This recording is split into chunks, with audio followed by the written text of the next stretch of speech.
kindness usually goes away when there's a lot of resentment that is built up from either sides. So besides of, okay, do the check-ins once a month, is important for me when my team is delivering things. Okay, I've asked to deliver this spreadsheet, this doc, whatever, here it is. That I've asked you to do that, you deliver to me, I'm actually going to look at it. And I'm not going to half look at it. I'm going to look at it as fast as the time allows, and I'm going to give feedback straight away. So that's one side.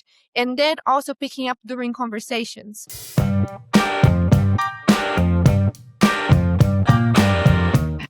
Hi, I'm Sehaam Cyrene. Welcome to the Leaders Who Coach podcast. I teach leaders how to use coaching skills for influence, performance, and impact. And in the process, making you more confident in conversations. You can learn more about that at coachlead.co and more about coach leadership techniques here on the podcast. Do subscribe and check out the links with this episode. I want to welcome you to my conversation today with Chief Operating Officer Caroline Mascarin. We first met 2019 at one of my leadership talks and have been in each other's orbit since then. As you listen to our conversation, I want you to listen out for Caroline's values and what's important to her. Her dedication is people. You'll hear that really clearly, but I want you to listen for how she does that. Let me introduce her. Caroline is a Web3 operations leader and COO at Distributed Crafts, looking after Bob, the gateway for Bitcoin DeFi. With more than 8 years in tech and more than 4 years in Web3, she works closely with ambitious founders to turn exciting ideas into durable, high-performing organizations. Not an easy thing to do. That means recruiting global remote teams, introducing scalable operating systems, and nurturing, I love this bit, people-first cultures to support rapid growth, ultimately building resilient companies where people can operate with the clarity they need, autonomy, and a shared purpose. Welcome, Caroline. Thank you for joining me today. Hello. Thank you so much for having me. It's my pleasure to be here. I'd love to start by you sharing with us a bit more about your professional background and your current role, and start us wherever makes sense to you. Thank you. So to share about my professional background and the reason why I'm here and what I do, I would like to share a bit about how I grew up, because I think that informs a lot of the decisions that I made along the way.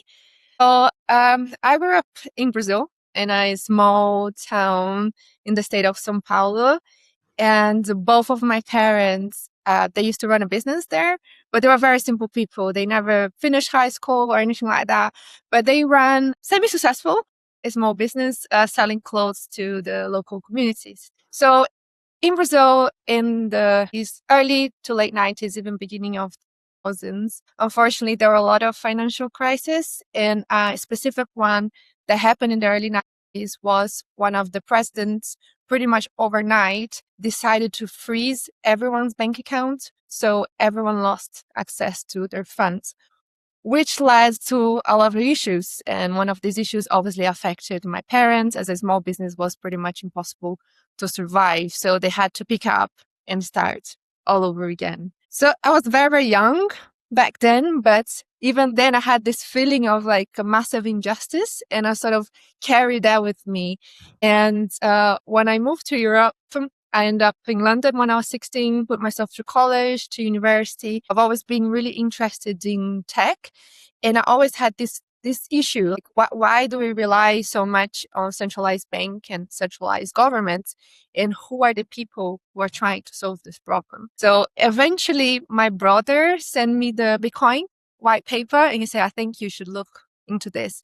So I looked into it, and I was like, this is crazy. Like, I cannot actually believe there is a solution and something viable and something that a lot of clever people are working on. So after a while reading that, I started to look for projects that was sort of like in this realm. But even before that, I was already working in operations, and I was already working in tech. And I've always loved working in operations because I love solving problems and I love people. Like, I like to understand how people work, what they like. I like to be able to see people grow. I think through my struggles in life, I had a few mentors that also helped me a lot. So that's something that I'm super passionate about. But anyway, at the Bitcoin paper, I started to look for people, ended up meeting Alexei and Dom, who were the founders of Bob. And we had a few conversations. They were way more advanced in terms of knowledge that I had at the time, but I just thought they're so smart and they had very similar vision and mission to me. They really care about decentralization. They really cared about scaling Bitcoin. So I was like, you know what? I'm just going to go over there, see what's going on. Never expected I was going to stay so long, but we've been working together for 5 years and it's been amazing. So much growth. And I think as working together with them, I saw we growing together too, which has been pretty cool. Wow, what an amazing story. And thank you for sharing that. That's incredible. Yeah, so it's deep in you, this desire to be in this space, right? To operate in this space. And so it has deep roots for you and a connection to your family and your family's experience. Wow. Okay. And so one of the things when we spoke earlier was how being in this role meant that it threw you into many aspects of the business, right? And it felt like quite a steep learning curve to begin with. Could you share a little bit more about that? Yeah, of course. Initially, when I started to work together at Bob with Alexi and Dom, I think it was just 5 of us, and we are pre-race. So we had a grant from the Web3 Foundation. We're working with that, and then eventually we started and we went to raise, and we raised just under $30 million in total in the past 5 years, and scaled the team quite a lot, so to 30 people right now. But between that, not only I was in a very small team that I hadn't experienced such a small team before, we are all learning as we go. So Alexia and Dom had like amazing knowledge about technology and everything else. They had background also in running teams, but not in a place that you have to scale so fast. And it was the same for me. And this industry changes all the time too. So it means the kind of people you need to hire, or, even like on the legal side, things change overnight and you need to be able to keep up with it. Tech. So everything changes on a monthly basis and you have to adapt to that. For me, that was very, very exciting, but it means that I had to be super grounded and also be grounded to be able to ground the team too, because it's easy to get lost with all the new information that comes through. And then sometimes you forget that the simple things that matter the most. Like, are you talking to your team? Are you seeing that everyone's okay? You're going to start to hire. It's such a small team. Did you actually ask people's opinion? Like, why are we just having the discussions between us? We should talk to them like they're in the same journey as us. And being able to do that and not forget to do that, I think helps the team a lot. But it was also very good experience for me because I had an idea. That's what I needed to do. But sometimes it's easy to forget. So it was constantly push and pull and trying to bring back to this place. Right, right. And yeah, you do forget because you're going through change yourself. You're going through and responding to changing situations and adapting and making sense of where things are. So yeah, it's easy to forget that other people may be going through that themselves, right? Yeah. And they can feel lost. I mean, or they can feel stuck in that kind of rapid change, right? There can be resistance. It's like the priorities are changing at a rapid pace, and that can be destabilizing for people, right? Whether you need consistency or whether you need, line of sight to see things changing or what's coming along, or a clear explanation of why we're shifting gear, why we're doing things differently. Yeah. So what would you say, maybe if you could share some of the hardest sort of moments that you learned through or grew through? There's just so many. Sometimes Right. it's difficult to remember. But I always say the thing about people first, because this was one of the hardest lessons for me in the beginning. Because, for example, with founders, obviously they know each other for a while. They know what they want to build. They're very passionate about the vision. And even if I really believe on that and I want to help execute that, I have to understand that they already have a relationship and how they communicate with each other and how I'm going to understand them and try to, okay, I want to put things to help you, but present that in the way that they can see that. And the only way. And I had to learn the hard way, because sometimes I used to work on things and I was very passionate. I was like, oh, we can do, let's put this process in place for this R&D tax credits. We need this kind of timesheets. Let's do it this way for this thing. I'll do all the work and I'll present and I'm very confident about it. But then they'll be like, I don't know. But because I didn't even speak to them first, like they don't even know the direction I'm going. So I'm delivering a final product without their knowledge. So it was a little bit of a frustrating for me. But then when I got that changed a lot. And I realized, okay, go to these conversations, whether it's with founders or anyone with the team, and listen first. And then listen really careful too. Like make sure. And then during the conversation, if you don't understand, or if you think maybe I should go this direction, don't leave with doubt. Like if I'm in that conversation, I want to leave 100% sure that me and the person, we are aligned and we understand where we're trying to get to. I think that's definitely my biggest learning, and one of the biggest difficulties that I had at the beginning. Right. Right. Because, and sometimes we learn that the painful way, right? We keep doing the same thing and we don't get the result, or we get pushback, or we get a rejection, right? Of what it is. And I like what you were sharing there is, it's so important to you don't have to have a complete idea or a complete project, but you can lean on your people around you who have knowledge and have a perspective to share. And you are socializing your idea or your approach, right? But also stress testing, right? I think it should be done this way. How, but what are other opinions about this? And what are the dependencies? What are the risks? What are the concerns that we have? And involving people that way, I'm sure that meant that you kept people moving with you. That's it. Yeah. And I think another important point on that is not just definitely showing things early, but also when I go into talking to anyone now and maybe trying to discuss an issue, at the end of the talk, I always think, do I actually understand the problem? Because sometimes you think you do, and maybe there are multiple problems, but one of the problems is more important. So it's like I finish the call, I'm like, do we agree on what is the most important problem? And I think that solves a lot of the issues in terms of execution too, afterwards. So, it's so often in my observations of teams, we go into executing something, we think everyone has a common understanding of what the problem is or what we're there to do. And it seems really obvious or such a basic question, but it's really important to align on what is it that we're trying to solve here, and what within that is priority, right? What is That's that? it. Because everyone has a different idea, different thoughts come to mind about the same topic, right? So how do you make sure that everyone is moving in the same direction?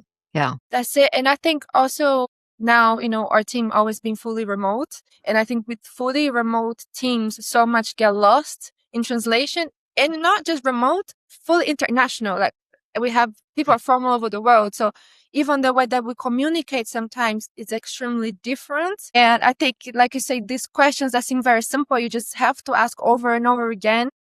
And also translate to notes. This is very simple, but that was so important for me too. Like, okay, we discussing something. This is a big problem. Multiple people have to execute this. We're going to put notes on screen, and we're all going to read after together, and we're all going to agree on those points. And that makes very simple, but makes a massive difference. Well, a brilliant technique. Absolutely. I mean, it is that there are just simple tactical things that mean that, that there is an opportunity for anyone to ask a question or get some clarification, right? You're looking at the same sentence, the same description, but what does that mean for me in my role, or what's expected of me, or what I am supposed to deliver as part of the team, right? Yeah, such an important part of it.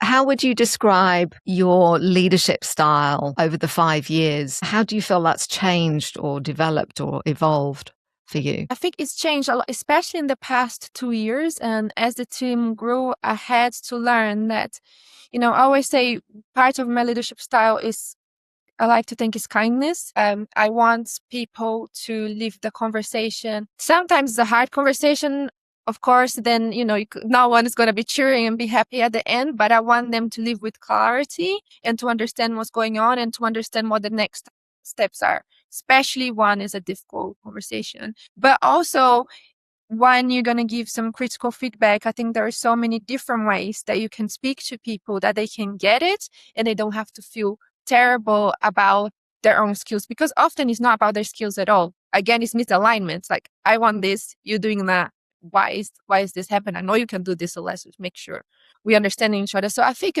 kindness, but also clarity. And the clarity aspect became more and more important. And that's why I see these things about taking notes, documenting things, and agreeing on points together and make sure we understand each other so important. So, for example, on this appraisal process that we have in place now, we have this rating system, which sometimes I don't agree. Like, how are you going to rate someone 1 to 5? I go, it's hard. But the reason we put into place, it was because it was a culture kind of thing. So, for example, if someone is very direct to me and I understand there's an issue there, I pick up. I'm quite sensitive to this. I don't know, it's normal for me. But some people don't. Like, unless you say, not in an aggressive way, but you have to say very, very specific, they don't understand there's something wrong, right? So then with the rating, you say, okay, let's get in the call. You give one rating and I'll give you mine. And then if they misalign, we talk about the misalignment and then we can understand each other. Yeah. Brilliant. And so you have a capability. What I picked up there was to read more than what just somebody is saying. You're taking a read from their tone of voice, from the quality of their voice potentially. So yeah, you've got you're highly attuned to the way messages are delivered, the way people speak, and being able to pick up on that and notice that, okay, there's some tension here, or even if it's not explicitly stated, there's clearly some tension for somebody in some aspect here. And you're taking that as a cue to have a conversation around it. I think that's brilliant to be able to have that skill to do, especially in your role. Thank you. And I think one thing that's, for me, is picking up those patterns of how people are behaving, how, like I say, how they look, how they're reacting. But after you work for so long with them, even small patterns, like they are taking way longer to respond than they usually do, or they are they using this kind of emojis, or they are sending, like, I can tell it's almost even before anything happened. 2 weeks before, I was like, I know what's about to happen here. And that's actually really helpful because I can bring the problem first before it sort of explodes. Yeah. Brilliant. I'm curious, how much of your childhood and upbringing and culture do you think informs your way of being as a leader? I think a lot, but not specifically because I'm from Brazil, but because I had to move so much. So like, I went to Italy, then I went to London. I live in a few other different countries too. And I had to constantly be adapting. And this, I understood any situation, whether it's at work, personal, whatever you do, I have to pay attention to the people around me because that sort of informs my next, even especially if you want to get something that you want. It's like, okay, I'm in this situation. What's going on? What do these people like? What do they don't like? How do they react? So I think having this ability to move around, learn different languages, having to adapt to different cultures really informs in the way that I deal with my team. But even more important to understand, to get specifically outcome, I think is empathy. Like, I understand how sometimes even being from a completely different culture, you're outside of Europe, you're working with a European team, you will have some concerns of like how you come across, how people see you. And sometimes we can be more afraid to speak up, or they can take things more personally. So I'm very attuned to that too, to create space for everyone to have a chance and feel comfortable to work together. That's beautiful. So that is I'm trying to imagine one of your team meetings, your virtual team meetings, and the contributions. You've got an incredible variety of skill sets, ways of thinking, expression, accents, personalities, all of that, right? That is an incredible mix. Can you describe what one of your team meetings feels like? That's a difficult question. Like, how can I describe in one word? I think it was funny to see how it changed over time, I think, because at the start, again, being remote, everyone over the world, people trying to get to know each other, right, is quite hard. Because if you're in person, you can get to know. And then eventually, after a couple of weeks, pretty much you're like already with everyone. But with remote, it takes way longer. And you're trying to arrange these coffee meetings where you just get on the call and then everyone is just trying to make some type of small talk. And it's just hard, Some people like that, but a lot of people don't. And I think in tech, you also attract more introverted people. So you have to be able to work with that too. Again, with that kind of personality, very important to create space because they often have so much knowledge. They observe a lot. They have maybe even a bit more understanding of what's going on, but they're a bit more afraid to speak. So how do you create space for them? So I think in our calls, like we have some that are extremely structured. Again, notes on the screen. Everyone put notes before. We all read beforehand. We're just here to discuss any kind of problems or anything that we might misunderstood of what's written down. So we can be very efficient. And some of our meetings are a little bit more relaxed. So like we have once a week, we have demo and product. Easy structure, people present, but there's a lot of chance for anyone to intervene, ask questions. And I think we create a very good culture that no question is a bad question. I know that's very cheesy, but I think in crypto specifically, because the technology changes so much, if people are afraid to ask questions, no one is understanding anything. So we constantly asking, even me, like I'll ask something that seems quite basic, but I will ask often if I have questions that are a bit more basic, I'll wait until a team meeting because I want to encourage people, look, I asked this, so you can ask this too. No, it's okay. Right. Brilliant.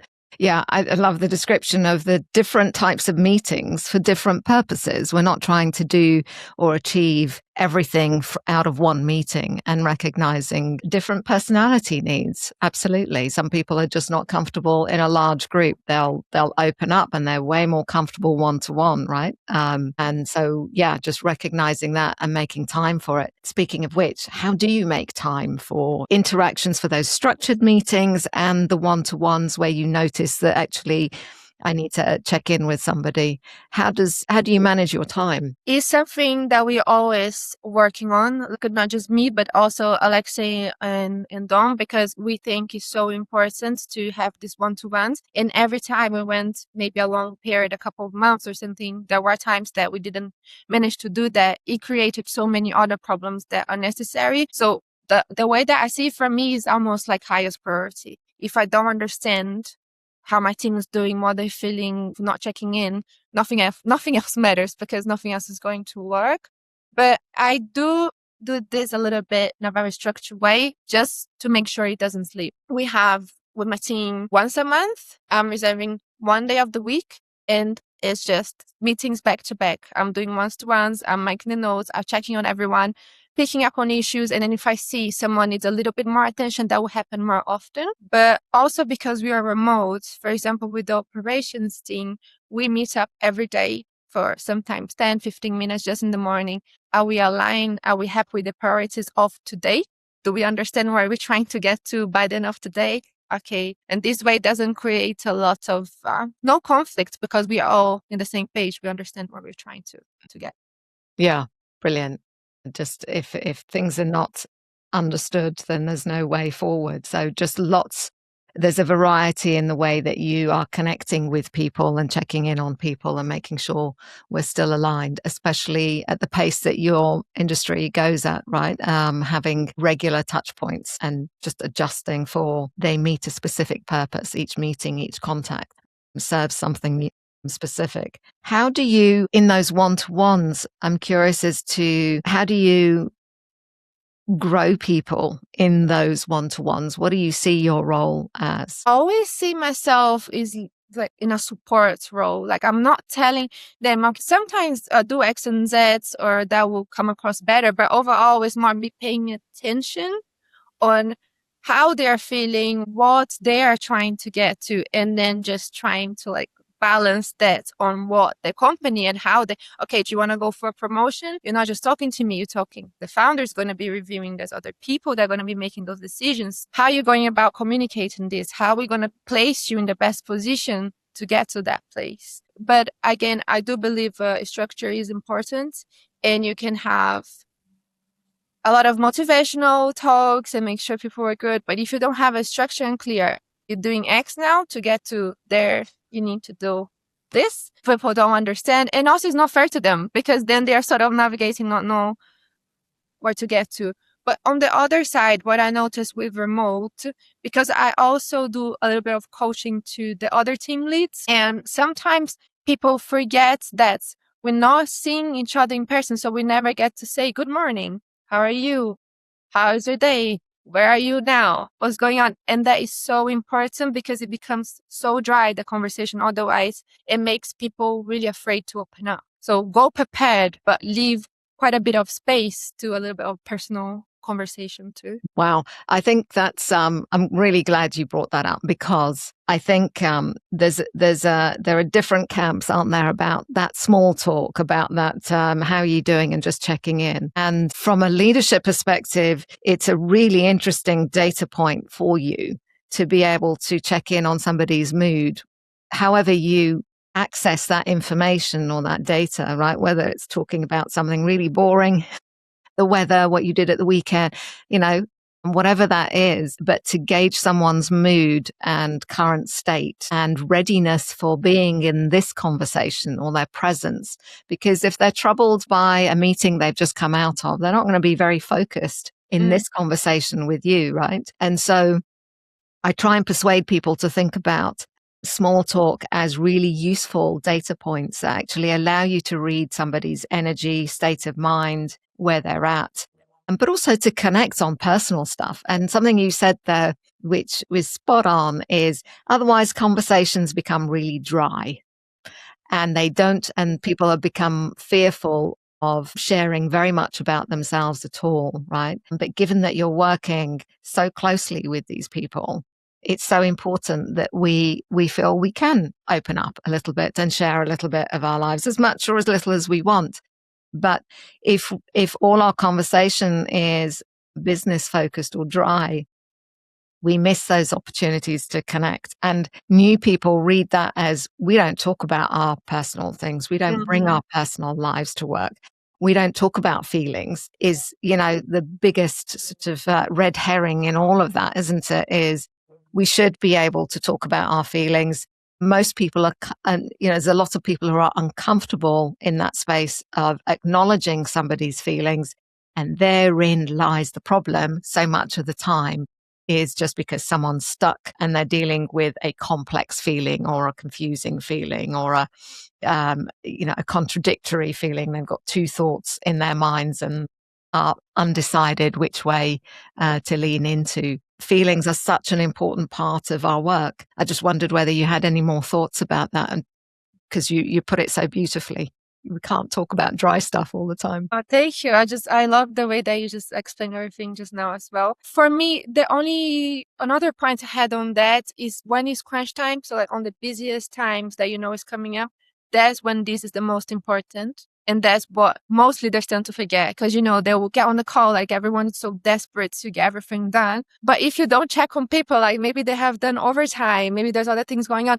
I think even a simple, how are you? How are you keeping up? Everything okay? That gives people a little bit more motivation, and they know that you care. They know you're watching out. You're not just telling them, do.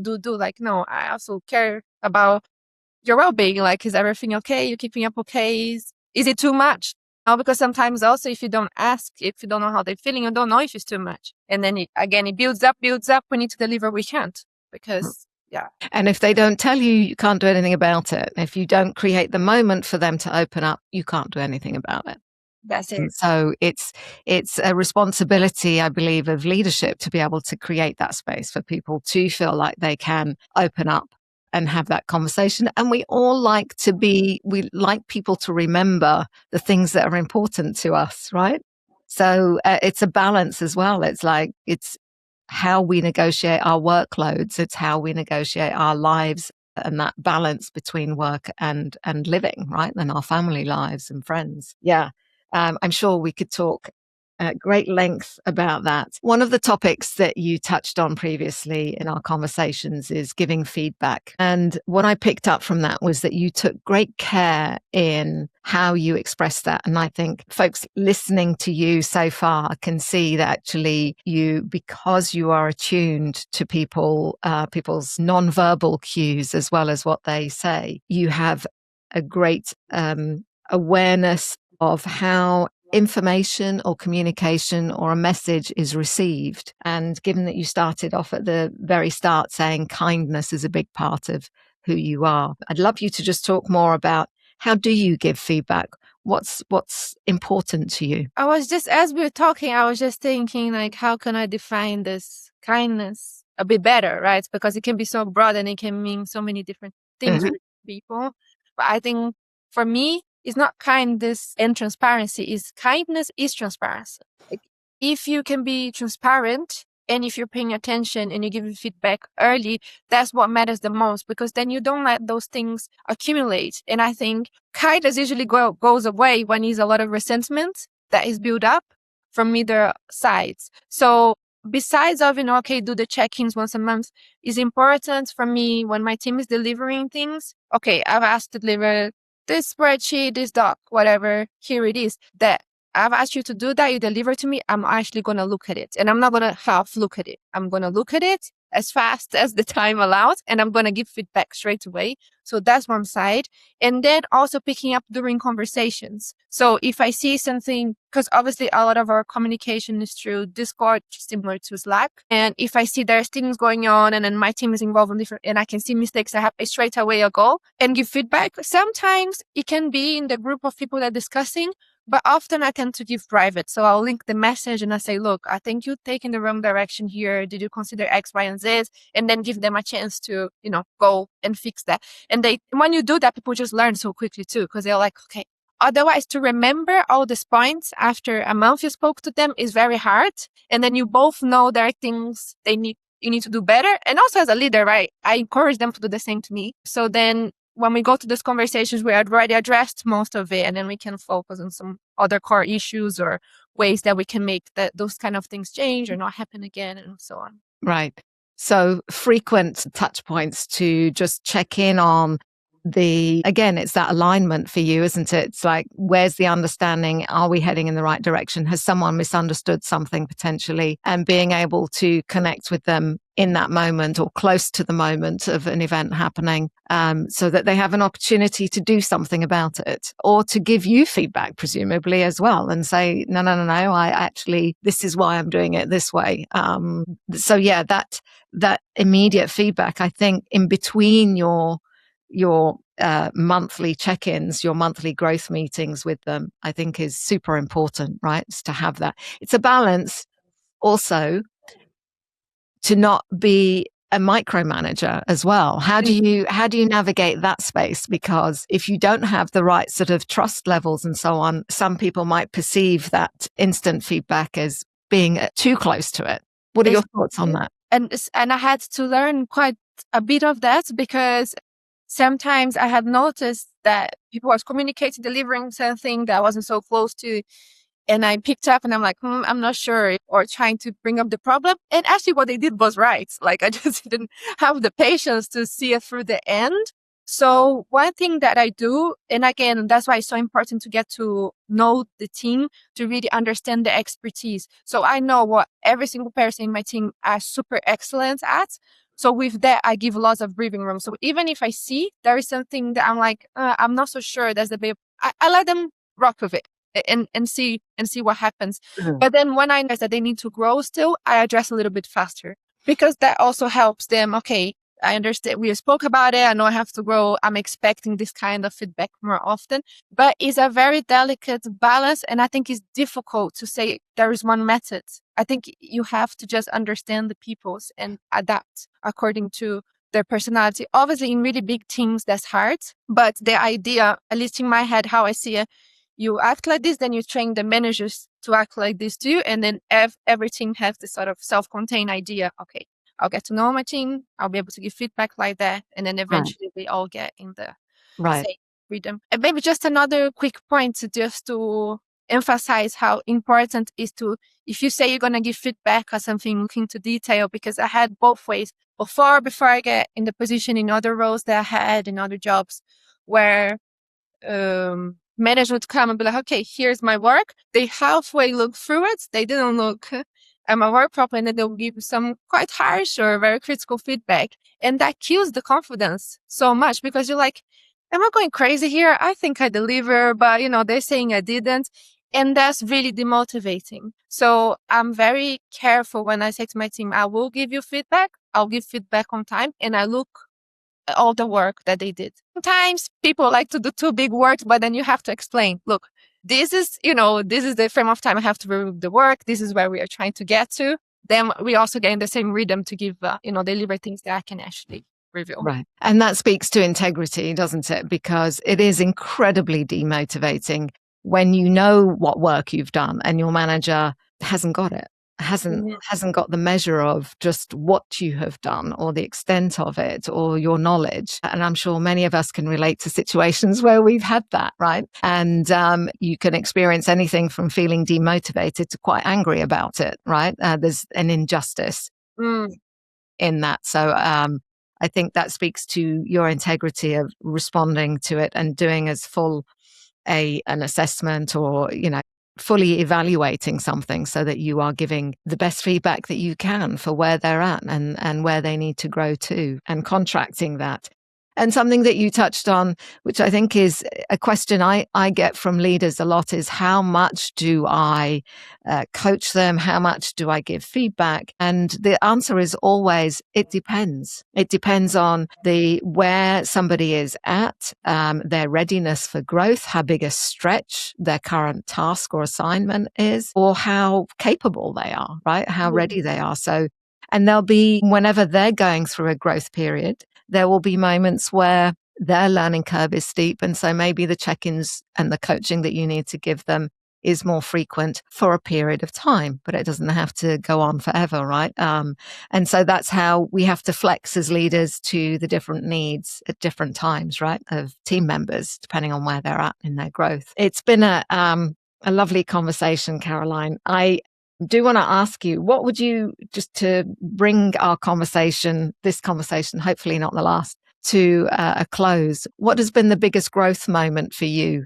as a leader? I think what I touched point at the beginning where, and I think I repeated myself quite a lot throughout this conversation, but the biggest growth for me is to understand, independently if you're building the most exciting technology products and whatever you're doing, all it matters is people, that you understand people and that you listen to people. And also, I think it's hard, and it's an exercise that I constantly do it myself. It's business you don't take personally, of course, but we're just humans in the end. So there is always that touch of humanity. So create space for people, listen to people. And yeah. Amazing. Brilliant. Thank you so much for joining me today on the podcast. I really, really enjoyed hearing your journey and your thoughts around your own growth. Thank you so much. I've learned so much from talking to you as well. Are you subscribed to the Leaders Who Coach podcast yet? If you're enjoying the podcast, please take a moment now to let me know by subscribing, drop a message in the comments and hit the like button. Are you intrigued by our conversation today? Are you interested to learn more about being a coach leader? You can start that exploration with me for free by downloading the Leaders Who Coach app in the App Store or Google Play. You can take the free foundation section of Leaders Who Coach to discover your personal values and uncover your blind spots. We all have them. This is a great way to ground yourself. And I've had many leaders share that they love having this shorthand for checking their decisions, talking about themselves at job interviews, and using the personal values exercise to get to know their team members really well. If you're ready to gain your Leaders Who Coach CPD certification, I recommend you check out the website first for any offers I'm running on the self-paced program. See you there or here on the Leaders Who Coach podcast next time.